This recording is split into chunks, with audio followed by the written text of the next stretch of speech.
정치적 참견 시점 정치팀 김지경 기자 나와 있습니다. 자, 오늘 준비한 소식 보겠습니다. 네. 조국 공방 부끄럽다. 이철희 청와대 입성인데 선거 참패하고 청와대에서 정무수석 교체 얘기부터 나왔어요. 네, 청와대 정무수석은 국회와 소통하고 또 민심을 전달하는 창구 역할을 하는데요. 네. 이런 일을 제대로 못해서 선거에 참패했다 이러면서 최대성 정무수석이 사의를 표시했습니다. 후임으로는 이철희 전 의원이 사실상 내정됐고요. 네. 막바지 검증 작업이 이루어지는 것으로 알려졌습니다. 네, 이철희 전 의원은 이른바 친문이 아니어서 발탁 배경에 관심이 더 큰 것 같아요. 네, 그렇습니다. 말씀하신 것처럼 이 전 의원은 국회의원을 할 때도 이른바 친문 주류는 아니었습니다.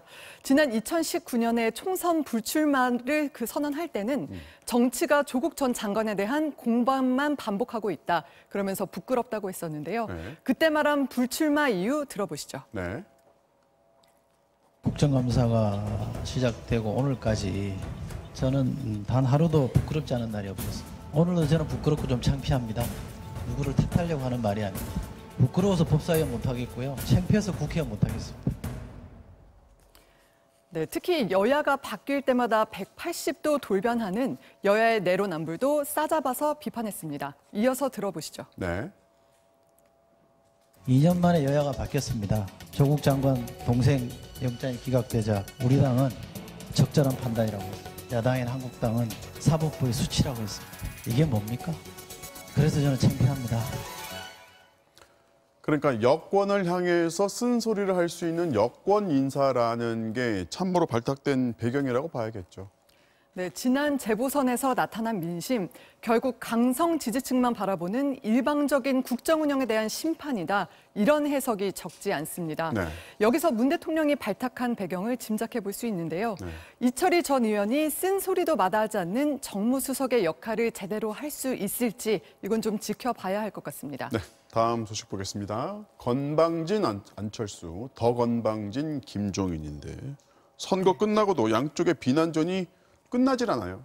네, 발단은 국민의힘이 선거에 승리한 직후에 안철수 국민의당 대표가 한 이 말이었습니다. 네. 야권이 단일화를 하고 그리고 시장 선거에서 승리해서 정권 교체의 교두보를 확보했습니다. 네, 이 말에 대해서 김종인 전 비대위원장이 어떻게 건방지게 그런 말을 하냐. 야권의 승리가 아니라 국민의힘의 승리다. 이렇게 얘기했고요. 또 안 대표 같은 사람이 대통령이 되면 나라가 엉망이 된다. 이렇게 독설을 퍼붓습니다. 그러자 오늘 국민의당 회의 때 반격이 나온 건데요. 구형모 최고위원의 말 들어보시겠습니다. 네.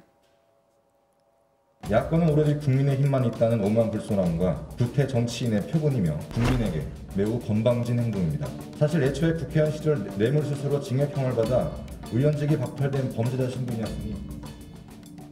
자, 그런데 국민의힘에서도 김 전 위원장 향해서 건방지다 이런 비난이 나왔어요. 네, 그렇습니다. 국민의힘에서는 장제원 의원이 나섰습니다. 우리를 도와준 상대에게 고맙다는 말은 하지 못할 망정 건방지다는 막말을 돌려준 게 더 건방진 것이 아닌가 이렇게 반문했고요. 네. 또 재임 시절에는 당을 흔들지 말라고 하더니 자신은 나가자마자 당을 흔들어대고 있다 이렇게 강하게 비판했습니다. 자, 정참시에서 몇 번 다루긴 했는데 김 전 위원장은 안철수 대표를 왜 이렇게 몰아붙이는 거죠? 네, 지금은 야권 단일 후보로 대선에 나서려는 안 대표의 의지를 처음부터 잘라버리겠다 이런 뜻으로 해석이 되는데요. 말씀하신 것처럼 김 전 위원장이 안 대표에 대해서 부정적인 평가를 한 게 한두 번이 아닙니다. 네. 들어보시죠. 국회의원은 아무것도 하는 일이 없는 사람들인데 왜 자기 보고 국회의원을 하느냐는 솔직히 해서 이게 도대체 이 양반이 정치를 제대로 아느냐 하는 생각을 갖다 했기 때문에. 안철수 캠프 쪽에서 이제 사모님 관련해서 열심히 공세를 그 사람은 내가 보기엔 좀 정신이 좀 이상한 사람 같아. 네, 왜 이러는지 장제원 의원은 김 전 위원장이 모든 승리의 공을 독점해서 대선 전국을 장악해 보려는 탐욕적인 청부 정치를 하고 있다. 그렇게 그 의도를 분석하기도 했습니다. 네, 선거에 져도 또 선거에 이겨도 단일 대우를 갖추는 게 쉽지 않아 보입니다. 오늘은 여기까지입니다. 지금까지 정치팀 김지경 기자였습니다.